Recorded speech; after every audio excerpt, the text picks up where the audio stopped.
ورسوله فقد فاز فوزا عظيما. أما بعد فإن خير الحديث كتاب الله وخير الهدي هدي محمد صلى الله عليه وسلم وشر الأمور محدثاتها وكل محدثة بدعة وكل بدعة ضلالة وكل ضلالة في النار. اللهم صل على محمد وعلى آل محمد كما صليت على إبراهيم وعلى آل إبراهيم إنك حميد مجيد. اللهم بارك على محمد وعلى آل محمد كما باركت على إبراهيم وعلى آل إبراهيم إنك حميد مجيد. رب اشرح لي صدري ويسر لي أمري واحلل عقدة من لساني يفقهوا قولي رب زدني علما. اللهم انفعنا بما علمتنا وعلمنا ما ينفعنا وزدنا علما. فاعوذ بالله السميع العليم من الشيطان الرجيم. بسم الله الرحمن الرحيم. الذين إن مكناهم في الأرض أقاموا الصلاة وآتوا الزكاة وأمروا بالمعروف ونهوا عن المنكر وللہ عاقبۃ الامور. ہر قسم کی حمد و ثنا اس اللہ رب العالمین کے لیے جو ساری کائنات کا خالق، مالک اور رازق. درود و سلام امام الانبیاء، سید الانبیاء، سید الاولین والآخرین، ساری کائنات سے افضل اور اعلیٰ جناب محمد الرسول اللہ صلی اللہ تعالی علیہ وسلم کی ذات گرامی پر. سامعین محترم، دین اسلام ایک ایسا دین ہے کہ جس کے کسی بھی پہلو پر غور کیا جائے تو اس کی خوبصورتی، اس کا حسن بالکل واضح ہے. اور یہ صرف عبادات کی حد تک نہیں بلکہ لوگوں کی فلاح و بہبود، لوگوں کی خیر خواہی کا نام ہے. اللہ رب العزت نے اسلام کی صورت میں ہمیں ایک ایسا خوبصورت دین عطا کیا ہے جس میں عبادات بھی ہیں، عقائد بھی ہیں، حقوق اللہ اور حقوق العباد بھی ہیں، زندگی گزارنے کے طریقے اور سلیقے بھی ہیں. اور اس کے ساتھ ساتھ اس پوری زندگی کو اپنی آخرت سنوارنے کا ذریعہ بننے کا بھی ہمیں حل اور طریقہ بتا دیا ہے. بنیادی طور پر اسلام کے جو 5 ارکان ہیں جن کے ذریعے اسلام مکمل ہوتا ہے، ان میں پہلا اللہ کی توحید اور نبی کریم صلی اللہ علیہ وسلم کی رسالت ہے کہ جس کے ذریعے بندہ اسلام میں داخل ہوتا ہے. حضرت معاذ بن جبل رضی اللہ تعالیٰ عنہ کو نبی کریم صلی اللہ علیہ وسلم نے یمن کا گورنر بنا کر بھیجا تو آپ نے فرمایا، معاذ تم ایسے علاقے میں جا رہے ہو جہاں اہل کتاب ہیں، ان کو جا کر سب سے پہلے رب کی توحید کی دعوت دینی ہے کہ ایک اللہ کی عبادت کر لو. پہلا جو کلمہ شہادت ہے یہ سب سے پہلے بنیاد ہے. اور جب وہ اسلام قبول کر لیں، اسلام کے دائرے میں آ جائیں، پھر ان کو نماز کا حکم دینا ہے اور تیسرے نمبر پر ان کو زکوٰۃ کا حکم دینا ہے، چونکہ یہ انسانوں کی فلاح و بہبود کا ذریعہ ہے. اللہ تعالیٰ نے کلمہ شہادت کے بعد نماز کا حکم دیا، یہ اسلام کا دوسرا رکن ہے. اور تیسرا زکوٰۃ ہے جو ہر مسلمان پر جو صاحب نصاب، صاحب استطاعت، جس کا مال نصاب کو پہنچ جائے، سال کے بعد اس پر فرض ہوتی ہے. اور چوتھا رمضان المبارک کے روزے جو الحمدللہ اللہ نے ہمیں ایک مرتبہ پھر ہماری زندگی میں عطا کیے ہیں. اور پانچواں، اللہ استطاعت دے تو بیت اللہ کا ایک مرتبہ حج کرنا فرض ہے۔ یہ 5 ارکان اسلام ہر مسلمان کے لیے لازمی اور ضروری ہیں۔ ان میں سے اگر کوئی کسی ایک رکن کا بھی انکار کر دے وہ دائرہ اسلام سے خارج ہو جاتا ہے، اس کا اسلام کے ساتھ کوئی تعلق نہیں رہتا۔ آج کے خطبہ جمعہ میں ان میں سے جو تیسرا رکن ہے زکوٰۃ، اس کے کچھ احکام و مسائل اور اس کی اہمیت ذکر کریں گے۔ یہ زکوٰۃ اور صرف امت محمدیہ کے لیے ہی نہیں بلکہ قرآن کریم میں اللہ رب العزت نے سیدنا ابراہیم علیہ السلام کا ذکر کیا، حضرت اسحاق علیہ السلام کا، حضرت یعقوب علیہ السلام کا، حضرت اسماعیل علیہ السلام کا اور حضرت عیسیٰ علیہ السلام کا بھی تذکرہ کرتے ہوئے فرمایا کہ وہ بھی نماز بھی قائم کرتے تھے، زکوٰۃ بھی دیتے تھے اور لوگوں کو اس بات کی دعوت بھی دیتے تھے۔ یعنی پہلی شریعتوں میں بھی زکوٰۃ کا کنسپٹ موجود تھا، اور یہ زکوٰۃ کوئی لوگوں پر نعوذ باللہ ظالمانہ ٹیکس نہیں ہے، بلکہ پہلے جو حکمران بادشاہ ہوتے تھے، بڑے بڑے سردار اور قبیلوں کے سربراہ ہوتے تھے، وہ اپنی رعایا سے بعض اسلام سے پہلے 5% لیتے اور بعض 10% لیا کرتے تھے، اور وہ لے کر اپنی عیاشیوں پر، اپنی من مانی زندگی بسر کرنے پر صرف کیا کرتے تھے۔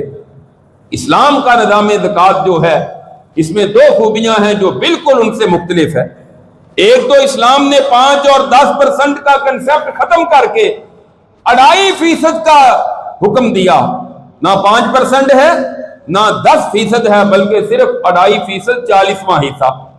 اور دوسرا، اس کو حکمرانوں کی عیاشیوں کے لیے، بادشاہوں کی من مانی زندگی بسر کرنے کے لیے نہیں، بلکہ فرمایا تُؤْخَذُ مِنْ أَغْنِيَائِهِمْ فَتُرَدُّ عَلَىٰ فُقَرَائِهِمْ، یہ ان کے مسلمانوں کے مالدار امیر لوگوں سے لی جائے گی اور ان کے غریبوں میں، نادار، بے بس، بے سہارا، یتیم، مسکین، ان لوگوں پر خرچ کی جائے گی۔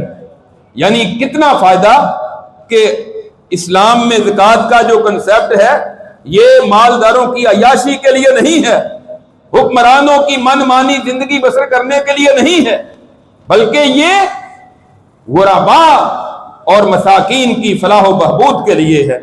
اور اللہ تعالیٰ نے اسی لیے اصل میں تو یہ بنیادی طور پر نبی کریم صلی اللہ علیہ وسلم کے دور میں اور خلفائے راشدین کے دور میں زکوٰۃ کا ایک اجتماعی نظام قائم تھا، اجتماعی نظام۔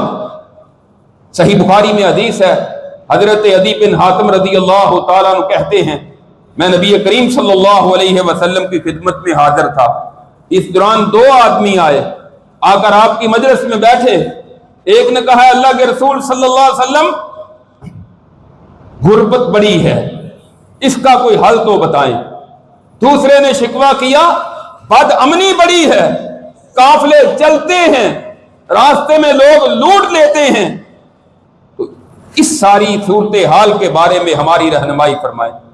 آپ نے ارشاد فرمایا پہلی بات جو امن والی، امن اللہ کی بہت بڑی نعمت ہے، اس کی بھی قدر کرنی چاہیے، وگرنہ جہاں ہر وقت جنگ کے حالات اور خوف منڈلا رہا ہو انسان کو وہاں زندگی بسر کرنی مشکل ہو جاتی ہے۔ آپ نے پہلی چیز فرمایا عنقریب ایک وقت آئے گا مکہ سے ایک قافلہ چلے گا اور بغیر کسی حفاظتی دستے کے اپنی منزل پر پہنچے گا، اس کو کوئی ڈر اور خطرہ نہیں ہوگا۔ اور دوسرا، عنقریب ایک وقت آئے گا قیامت سے پہلے کہ لوگوں کے پاس مال اتنا وافر ہو جائے گا کہ صدقہ اور زکوٰۃ لے کر لوگ دوسرے کو دینے کے لیے تلاش کریں گے، کوئی لینے والا نہیں ہوگا۔ اور پھر یہ دور آیا ہے، ابھی بعد میں جا کر پھر بھی آئے گا، قرب قیامت جا کر پھر بھی آئے گا۔ نبی کریم صلی اللہ علیہ وسلم کے دور میں زکوٰۃ کا اجتماعی نظام قائم تھا، خلفائے راشدین کے دور میں اجتماعی نظام قائم تھا، اور اللہ تعالیٰ نے قرآن کریم کی اس آیت میں بھی یہی ذکر کیا ہے جو ابھی میں نے پڑھی ہے، الذین ان مکناہم فی الارض اقاموا الصلاۃ وآتوا الزکاۃ، وہ لوگ اگر ہم ان کو زمین میں اقتدار دیں وہ نماز قائم کرتے ہیں، زکوٰۃ ادا کرتے ہیں، وَأَمَرُوا بِالْمَعْرُوفِ وَنَهَوْا عَنِ الْمُنکَرِ، نیکی کا حکم دیتے ہیں اور برائی سے روکتے ہیں۔ یہ حکمران کی، اسلامی مملکت کے حکمران کی ذمہ داری ہے۔ نماز کا نظام بھی اجتماعی طور پر قائم کرے، لوگوں کو نماز کے لیے زبردستی مسجدوں کے اندر بھیجا جائے، نماز کے ٹائم پر کوئی باہر پھرتا ہوا نظر نہ آئے، دکان نہ کھلی ہو، کاروبار نہ چل رہا ہو۔ اسی طرح زکوٰۃ کا اجتماعی نظام قائم ہو، لیکن یہ کب قائم ہوگا؟ جب حکمران عدل و انصاف والے ہوں گے، جب حکمران شریعت کی پاسداری کرنے والے ہوں گے، جب لوگوں کا ان پر اعتماد قائم ہوگا، جب اربوں روپے اپنی عیاشیوں اور من مانیوں پر خرچ کرنے والے نہیں ہوں گے، پھر لوگوں کا حکمرانوں پر اعتماد قائم ہوگا۔ اور آج جتنے زیادہ ٹیکسز لگائے جاتے ہیں، لوگ ٹیکس سے بچتے ہیں، ٹیکس مسلط کیے جاتے ہیں۔ اگر زکوٰۃ کا نظام آج بھی عادلانہ طور پر قائم ہو جائے تو آپ اندازہ نہیں کر سکتے، اربوں نہیں کھربوں کے تعداد میں ہر سال زکوٰۃ جمع ہو اور غریبوں تک اتنا مال پہنچے کہ کوئی بھی آپ کو غریب نظر نہ آئے۔ آپ ایک شہر لاہور کی زکوٰۃ کا اندازہ لگانا چاہیں تو اندازہ نہیں لگا سکتے۔ ایک بازار میں چلے جائیں، بڑی بڑی مارکیٹس ہیں، ایک ایک دکان کی لاکھوں میں زکوٰۃ نکلتی ہے، ایک ایک دکان کی، بلکہ اس سے آگے تو بڑے بڑے کروڑوں میں ان کی صرف زکوٰۃ نکلتی ہے۔ یہ نچلے درجے کی میں بات کر رہا ہوں، بڑے جو ہیں وہ اس سے تو بڑے ہیں۔ اگر اس سب کو جمع کیا جائے اور پھر غرباء تک پہنچائی جائے تو ملک کے اندر کوئی آپ کو غریب نظر نہ آئے۔ حضرت عمر بن عبد العزیز رحمہ اللہ کے دور میں یہی تھا، زکوٰۃ کا نظام، لوگ صدقہ لے کر پھرتے تھے، کوئی مجھ سے زکوٰۃ اور صدقہ وصول کر لے، آگے جس کو ملتے وہ کہتے کل ضرورت تھی، آج اللہ نے مجھے خود بڑا دے دیا ہے، میں تو خود زکوٰۃ دینے والا بن گیا۔ یہ نظام تھا۔ آج بھی اگر اسلامی روح کے مطابق زکوٰۃ کو صحیح معنوں میں نافذ کیا جائے، آج بھی ایسا ہی ہو سکتا ہے۔ آج بڑا بڑا ٹیکس لگایا جاتا ہے، لوگ دینے کے لیے تیار نہیں ہوتے۔ اور پھر زکوٰۃ کے کتنے فوائد ہیں قرآن و حدیث سے معلوم ہوتا ہے کہ ایک تو جب بندہ سال کے بعد حساب کرتا ہے، سارے کا سارا کاروبار اس کے سامنے آ جاتا ہے کہ میرا اس سال میں نفع کتنا آیا ہے، پرافٹ کتنی ہے، اصل مال زر کتنا تھا، حساب کتاب۔ یہ نہیں کہ آنکھیں بند کر کے کاروبار کرتے رہو۔ بعض لوگ زکوٰۃ دیتے ہیں، زکوٰۃ دیتے ہیں، بس اندازے سے دے دیتے ہیں۔ یہ طریقہ غلط ہے۔ آپ نے اسلام قبول کیا ہے، نماز کے بعد آپ کی ذمہ داری ہے کہ آپ پورا حساب کر کے زکوٰۃ ادا کریں۔ اور اسی طرح اس کا ایک فائدہ یہ ہے، غربت کا خاتمہ ہوتا ہے زکوٰۃ کے ذریعے، اور مال صرف امیروں کے پاس جمع نہیں ہوتا بلکہ امیروں سے غرباء کی طرف مال گردش کرتا ہے، اور اسی طرح تزکیہ اور برکات نازل ہوتی ہیں۔ اللہ تعالیٰ نے قرآن کریم میں نبی کریم صلی اللہ علیہ وسلم کو فرمایا خذ من اموالہم صدقۃ تطہرہم وتزکیہم بہا وصلی علیہم ان صلاتک سکن لہم۔ اے میرے نبی، آپ ان کے مالوں سے صدقہ زکوٰۃ وصول کریں، اس کے ساتھ ان کو پاک کریں۔ آپ بھی بندہ گناہوں سے پاک ہوتا ہے، ٹیکس دینے سے گناہ معاف نہیں ہوتے۔ کوئی آپ کو یہ نہیں کہے گا کہ ٹیکس دینے کے آپ کو بڑے فوائد ہیں، یہ تو کہے گا کہ ٹیکس دیں گے تو آپ کو دنیاوی طور پر یہ فائدہ ہو جائے گا، آپ کو اس طرح رعایت مل جائے گی بل میں، یا فلاں فلاں فائدہ ہوگا۔ کوئی آپ کو یہ نہیں کہے گا کہ ٹیکس دیں گے تو آپ کو ثواب ملے گا۔ زکوٰۃ دینے سے انسان گناہوں سے پاک ہوتا ہے اور انسان کا مال میل کچیل سے پاک ہو جاتا ہے۔ اس لیے سید کو زکوٰۃ دینے سے منع کیا گیا ہے نا، جو ہاشمی ہیں ان کو زکوٰۃ دینے سے منع کیا گیا ہے کہ ان پر زکوٰۃ نہیں لگتی۔ رسول اللہ صلی اللہ علیہ وسلم میں سے آپ کے جو خاندان کے لوگ ہیں ان کو زکوٰۃ دینا جائز نہیں ہے۔ کیوں؟ کہ یہ لوگوں کے مال کی میل کچیل ہے۔ اللہ نے ان کو ایک عزت اور مقام عطا کیا ہے۔ یہ الگ بات ہے کہ آج کل ہر کوئی سید بنا پھرتا ہے، لیکن جو اصل سید ہیں ان کو زکوٰۃ نہیں دی جا سکتی کیونکہ یہ میل کچیل ہے۔ مال بھی پاک، بندہ خود بھی پاک۔ اللہ کہتے ہیں تو طہرہم، ان کو پاک کریں، وَتُزَكِّيهِمْ بِهَا، اور ان کا تزکیہ کریں، وَصَلِّ عَلَيْهِمْ، اے میرے نبی زکوٰۃ لے کر ان کے لیے آپ دعا کریں، اِنَّ صَلَاتَكَ سَكَنٌ لَّهُمْ، بے شک آپ کی دعا ان کے لیے سکون کا باعث ہوتی ہے، ان کے مال میں برکت کا باعث ہوتی ہے۔ یہ جب لوگ چندہ دیتے ہیں تو ہم دعا دیتے ہیں آگے سے، یہ بھی اللہ تعالیٰ کا حکم ہے، رسول اللہ صلی اللہ علیہ وسلم کی سنت ہے کہ آپ اس کے لیے دعا کریں۔ رسول اللہ صلی اللہ علیہ وسلم کے پاس بھی جب زکوٰۃ آتی تو آپ برکت کی دعا کیا کرتے تھے کہ اللہ تیرے باقی مال میں برکت فرما دے۔ ابو داؤد میں حدیث ہے، حضرت ابی بن کعب رضی اللہ تعالیٰ عنہ کو آپ نے زکوٰۃ دینے کے لیے بھیجا، ایک شخص کے پاس گئے اور جا کر اس کو کہا اپنا حساب کرواؤ، حساب کروایا، کہا یہ جو چھوٹی اونٹنی ہے نا، چھوٹی عمر کی، تیری یہ زکوٰۃ بنتی ہے، 5 اونٹ ہو تو زکوٰۃ شروع ہو جاتی ہے، اور پھر آگے ان کا حساب ہے کہ جتنے جتنے بڑھتے جائیں گے اتنی اتنی بڑی عمر کی اونٹنی اس کی زکوٰۃ میں نکلتی ہے۔ کہا یہ چھوٹی، وہ صحابی کہنے لگے یہ چھوٹی کو کیا کرو گے، نہ تو اس پر بندہ سواری کر سکتا ہے، نہ یہ فائدہ دے رہی ابھی فی الحال، تو آپ بڑی اونٹنی لے جائیں۔ آپ وہ کتنے اخلاص والے، آج کو ٹیکس لینے والا آئے تو اس کو آپ کہیں بڑا لے جائے تو زیادہ لے جائے تو وہ 1 منٹ نہیں مارے گا، وہ کہے گا ٹیکس آپ نہ دیں، آپ کو ٹیکس کی معافی ہو سکتی ہے، میری جیب بھریں کہ اس میں آپ نے کتنے ڈالنے۔ آپ بہت سارے اس وقت سرکاری معاملات میں کرپشن کے راستے ہیں کہ آپ کا 4 لاکھ روپیہ بل بنتا ہے، کہتے ہیں 4 لاکھ نہ دیں، 10,000 وہاں جمع کروائیں، 2 لاکھ ہمیں دیں، سب معافی۔ یعنی آج کل تو صورتحال یہ ہے۔ اب اس صحابی کا اخلاص اور صحابہ کرام کا جذبہ اور دیانتداری کا آپ اندازہ کریں۔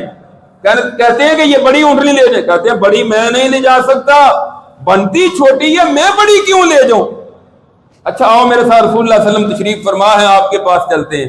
چلے گئے، جا کے اپنی اپنی بات سنائی، اللہ کے رسول میں یہ بڑی اونٹنی دینا چاہتا ہوں، یہ کہتے ہیں چھوٹی ہے، میں نے چھوٹی دینی ہے، بڑی نہیں دینی۔ آپ نے فرمایا بنتی زکوٰۃ کے حساب سے تو چھوٹی ہے، اگر تم اپنے دل کی خوشی سے وہ دینا چاہتے ہو تو پھر تو کوئی پابندی نہیں۔ کہنے لگے اللہ کے رسول یہ بڑی قبول کر لیں، اپنی خوشی سے مہنگی، مثال کے طور پہ آپ کہہ لیں کہ 2 لاکھ کی اونٹنی بنتی تھی، وہ 4 لاکھ والی دے رہے ہیں، تو آپ نے حدیث میں آتا ہے پھر ان کے لیے برکت کی دعا بھی کی۔ تو زکوٰۃ جب دیتے ہیں تو جو قبول کرتا ہے، وصول کرتا ہے، اس کو چاہیے کہ اس کے لیے دعا بھی کرے۔ تو زکوٰۃ سے انسان کے مال میں برکت بھی ہوتی ہے، باہمی طور پر محبتیں پیدا ہوتی ہیں، جس کو زکوٰۃ دی جائے اس کے دل میں محبت پیدا ہوتی ہے کہ اس نے میرے ساتھ تعاون کیا ہے، میرے مشکل وقت میں میرے کام آیا۔ مصیبتیں دور ہو جاتی ہیں زکوٰۃ دینے سے، صدقہ خیرات کرنے سے۔ آنے والی بڑا کوئی وبال، کوئی مصیبت آ رہی تھی، آپ نے اللہ کے راستے میں خرچ کیا مال، وہ مصیبت ٹل گئی، دور ہو گئی، اللہ کا غصہ ٹھنڈا ہو جاتا ہے زکوٰۃ دینے سے، صدقہ خیرات کرنے سے۔ اور پھر سب سے بڑی بات یہ ہے کہ آخرت کی کامیابی بندے کو حاصل ہوتی ہے اور اللہ کی جنت کا دخول مل جاتا ہے۔ یہ زکوٰۃ دینے کے فوائد ہیں جو کتاب و سنت سے ہمیں ملتے ہیں، لہذا ہر بندے کو چاہیے کہ پوری دیانتداری کے ساتھ اپنے مال کی زکوٰۃ ادا کرے۔ اور جو لوگ زکوٰۃ نہیں دیتے ان کے متعلق شریعت میں کیا حکم ہے ذرا یہ بھی سن لیجئے۔ قرآن کریم میں اللہ رب العزت فرماتے ہیں کہ جو لوگ زکوٰۃ نہیں دیتے، والذین یکنزون الذھب والفضہ ولا ينفقونها فی سبیل اللہ، وہ لوگ جو سونا اور چاندی جمع کرتے ہیں اپنے پاس خزانے اور اللہ کے راستے میں مال کو خرچ نہیں کرتے، فبشرہم بعذاب علیم، ان کو دردناک عذاب کی خوشخبری دے دے، ان کے لیے دردناک عذاب ہے۔ آج کل ہمارے ہاں ایک موقف یہ بھی چل رہا ہے، کچھ لوگ کہتے ہیں کہ جو زیورات ہیں نا اس کی زکوٰۃ نہیں ہوتی، جو عورتیں استعمال کرتی ہیں وہ قیاس کرتے ہیں اس پر، کہتے ہیں جس طرح گاڑی استعمال کرتے ہیں تو گاڑی پر زکوٰۃ نہیں ہے، اسی طرح زیور بھی تو عورت پہن رہی ہے نا اس پر بھی زکوٰۃ نہیں ہے۔ یہ کچھ علماء کا موقف ہے، لیکن اکثریت کا یا جمہور علماء کا موقف اور قرآن و حدیث کے دلائل جس کی تائید کرتے ہیں وہ یہی ہے کہ عورتیں زیور جتنا بھی ہو جو نصاب کو پہنچ جائے وہ زکوٰۃ کے طور پر اس کا زکوٰۃ